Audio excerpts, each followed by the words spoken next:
മഴ തോരും മുമ്പേ സീരിയലിലേക്ക് എല്ലാവർക്കും സ്വാഗതം. ഈ ചാനൽ ഇഷ്ടപ്പെട്ടാൽ ലൈക്ക് ചെയ്യുക, സബ്സ്ക്രൈബ് ചെയ്യുക.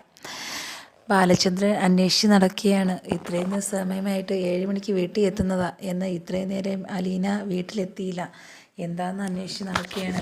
അങ്ങനെ എല്ലാവരും കൃഷ്ണയോട് ചോദിക്കുന്നതുണ്ട്, എന്താ ഇത്രയും താമസിക്കുന്നത്, കണ്ടില്ലല്ലോ, അവിടെ എങ്ങനെ ഇരിക്കുന്നു എന്ന് ചോദിക്കുന്നുണ്ട്. ഇല്ല, ഇതുവരെയും വന്നില്ല, എന്താണെന്ന് അറിയാൻ പാടില്ല. അങ്ങനെ വിഷമിച്ചിരിക്കുന്നുണ്ട് ബാലചന്ദ്രൻ. അങ്ങനെ ബാലചന്ദ്രൻ മനുവിനെ വിളിക്കുന്നുണ്ട്. നമ്മളെ അനിയനെ കാണാനില്ല, എവിടെയാണെന്നറിയില്ല, 7 മണിക്ക് വീട്ടിൽ എത്തുന്ന, ഇത്രയും നേരമായിട്ട് എത്തിയില്ല, എന്തോ പ്രശ്നമുണ്ട്, നീ ഒന്ന് അന്വേഷിക്കണം എന്ന് മനുവിനടുത്ത് പറയുന്നുണ്ട്. അങ്ങനെ ബാലചന്ദ്രനാണെങ്കിൽ ഒരു സംശയം വിചാരിക്കുന്നുണ്ട്, ആരെങ്കിലും എന്തെങ്കിലും അപായപ്പെടുത്തിയോ എന്നും വിചാരിക്കുന്നുണ്ട്. ഹോസ്പിറ്റലിൽ നിന്ന് ഇറങ്ങിയ സമയത്താണ് അത് സംഭവിച്ചത്. ബാലചന്ദ്രൻ്റെ അറിവോടെ അല്ലാതെ തന്നെ അവിടെ നിന്ന് ഇറക്കിക്കൊണ്ട് പോവുകയാണ് ചെയ്തത്. അലീനയെ കുറേ ആൾക്കാർ വന്ന്, ശിവനും ഏർപ്പാട് ചെയ്ത ആൾക്കാരാണ് വന്ന് കൊണ്ടുപോയത്. പക്ഷേ എങ്ങോട്ടാണെന്ന് അറിയില്ല. എന്നാൽ അതൊക്കെ വിചാരിക്കുന്നില്ല ബാലചന്ദ്രൻ. എന്തോ ഒരു അപായം കാണുന്നുണ്ട് എന്ന് മനസ്സിലാക്കുന്നുണ്ട്. അങ്ങനെ ബാലചന്ദ്രൻ പറയുന്നുണ്ട്, എന്തായാലും അവൾക്ക് എന്തോ പറ്റിയിട്ടുണ്ട്, അല്ലെങ്കിൽ ഇത്രയും നേരം താമസിക്കില്ല, എന്തോ ഉണ്ട് എന്ന് വിഷമിച്ചിരിക്കുകയാണ്. കൃഷ്ണ പറയുന്നുണ്ട്, പേടിക്കാനൊന്നുമില്ല, അച്ഛൻ വിഷമിക്കാതെ, ചേച്ചിക്കൊന്നും പറ്റിയില്ല എന്ന് വിചാരിക്കുന്നു. എന്നിട്ട് പറയുന്നുണ്ട്, എന്തായാലും എന്തോ ഒരു ഇതുണ്ട്, അല്ലാതെ ഇങ്ങനെയൊന്നും സംഭവിക്കില്ല എന്നും പറയുന്നുണ്ട്. അലീനയാണെങ്കിൽ മരുന്നിനോട് പ്രതികരിക്കുന്നുണ്ടെങ്കിലും അലീനയെ അടുത്ത് നിൽക്കാൻ പോലും ഇഷ്ടപ്പെടുന്നില്ല. കാര്യം എന്തെന്നാൽ അവളുടെ ആ ദേഷ്യം ഇപ്പോഴും മാറിയിട്ടില്ല. ഒന്നും അറിഞ്ഞില്ല എങ്കിൽ തന്നെ വെറുപ്പാണ് അലീനയുടെ അടുത്ത് ഏറ്റവും കൂടുതൽ. നഴ്സുമാർ വരെ പറയുന്നുണ്ട്, എന്തായാലും ഒരു മോളെ സ്നേഹം പോലും ഇല്ല, അമ്മായിമാരെ പോലെയല്ലേ സ്നേഹം വരെ എന്നും പറയുന്നുണ്ട്. അങ്ങനെ അതൊക്കെ പറഞ്ഞുകൊണ്ടിരിക്കുകയാണ് സിസ്റ്റർമാർ. എന്നാൽ അലീനയാണെങ്കിൽ ആ സമയത്താണ് പുറത്തിറങ്ങുന്നത്. അപ്പോഴത്തേക്കും വാപുത്തി കുറേ പേരായിട്ട് പിടിച്ചുകൊണ്ട് പോകുന്നത്. രാജീവനും ശിവനും ഇതിൻ്റെ എല്ലാത്തിനും ഏർപ്പാട് ചെയ്തിരിക്കുന്നത്. അങ്ങനെ കൊണ്ട് ഒരു റൂമിലോട്ട് കൊണ്ടുപോവുകയാണ് അലീനെ ബഹളം വയ്ക്കാതിരിക്കാൻ വേണ്ടി വരെ പൊത്തിപ്പിടിച്ചിരിക്കുകയാണ്. എന്നാൽ എന്ത് സംഭവിക്കാവുന്ന രീതിയിലാണ് പറയുന്നത്, ചിന്തിക്കുകയും ചെയ്യുന്നുണ്ട് അലീന.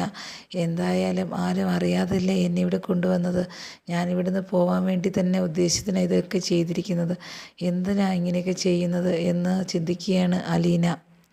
അങ്ങനെ ബാലചന്ദ്രൻ മനുവിനടുത്ത് വീണ്ടും വിളിച്ച് പറയുന്നുണ്ട്, എന്തായാലും നിൻ്റെ അച്ഛനും കൊച്ചിനും അവരെ ഒന്ന് സൂക്ഷിക്കണം, അവരാ ഇതിൻ്റെ എല്ലാം പിന്നിലെന്നാണ് എനിക്ക് തോന്നുന്നത്, നീ ഒന്ന് പോയി കാണുകയും ചെയ്യണം, അവൻ്റെ അന്വേഷിക്കുകയും ചെയ്യണം എന്ന് പറയുന്നുണ്ട്.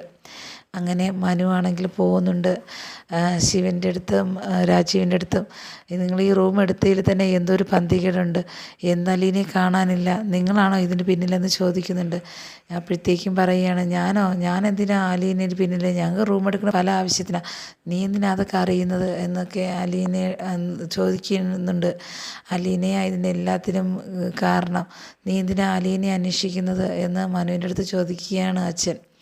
എന്നാൽ അതൊക്കെ എന്തിനാ അച്ഛൻ അറിയുന്നത്, അച്ഛൻ്റെ കാര്യം മാത്രം നോക്കിയാൽ മതി, അച്ഛനാണെങ്കിൽ അലീനയുടെ കാര്യത്തെ അന്വേഷിക്കുകയോ പറയുകയോ ഒന്നും വേണ്ടായിരുന്നല്ലോ, അച്ഛൻ എന്തിനാ പിന്നെ അവരെ പിടിച്ചുകൊണ്ട് പോകാൻ വേണ്ടി നോക്കിയത്, ഞാനോ, ആര് പറഞ്ഞ്, അവൾക്ക് എന്തെങ്കിലും പറ്റിയെന്ന് ഞാനാണോ ഉത്തരവാദി, നീ എന്തിനാ അങ്ങനെയൊക്കെ പറയുന്നത് എന്ന് ചോദിക്കുകയാണ്.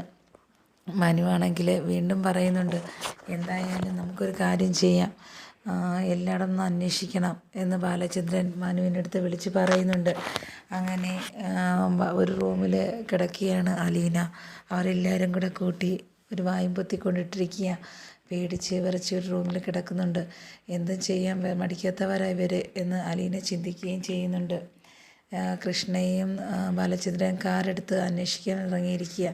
അപ്പോഴത്തേക്ക് വീണ്ടും പറയുന്നുണ്ട് കൃഷ്ണയോട്, എന്തോ അവർ ഇത് ചെയ്തിട്ടുണ്ട്, എന്തായാലും വൈജയന്തിയുടെ ഈ ദേഷ്യം എത്തിയിരിക്കുന്ന അലീനയിലാണ്, അതുകൊണ്ട് അവൻ്റെ കൊച്ചുമാർ ഇതെല്ലാം ഇങ്ങനെ കാണിക്കുന്നത്, എന്തായാലും കാണിക്കട്ടെ, ഏതൊരു പോകാൻ നമുക്ക് നോക്കാം, എന്നാൽ നമുക്ക് അലീനെ കണ്ടെത്തിയേ പറ്റുള്ളൂ എന്ന് ബാലചന്ദ്രൻ കൃഷ്ണയോട് പറയുകയും ചെയ്യുന്നുണ്ട്. ബാലചന്ദ്രനും ശിവനും കൂടി വീണ്ടും ഫോൺ വിളിക്കാൻ വേണ്ടി നിൽക്കുമ്പോഴത്തേക്കും മനു പറയുന്നുണ്ട്, ഞാൻ അവിടെയാണ് നിൽക്കുന്നത്, ഞാൻ ചോദിക്കുന്നുണ്ട്, വിളിക്കാമെന്ന് പറഞ്ഞ് ഫോൺ വയ്ക്കുന്നുണ്ട്. അങ്ങനെ ബാലചന്ദ്രനാണെങ്കിൽ കൃഷ്ണയോട് കൂടി എല്ലായിടും പോയി നോക്കിയാണ് എങ്ങോട്ടെങ്കിലും പോയിട്ടുണ്ടോ എന്നറിയാൻ വേണ്ടി. എന്നാൽ മനു ആണെങ്കിലും വളരെ സങ്കടത്തിയിരിക്കുക. എന്തായാലും അലീനയെ കണ്ടുപിടിക്കും എന്ന് ഉറച്ച വിശ്വാസത്തിലാണ് ബാലചന്ദ്രനും മനുവും.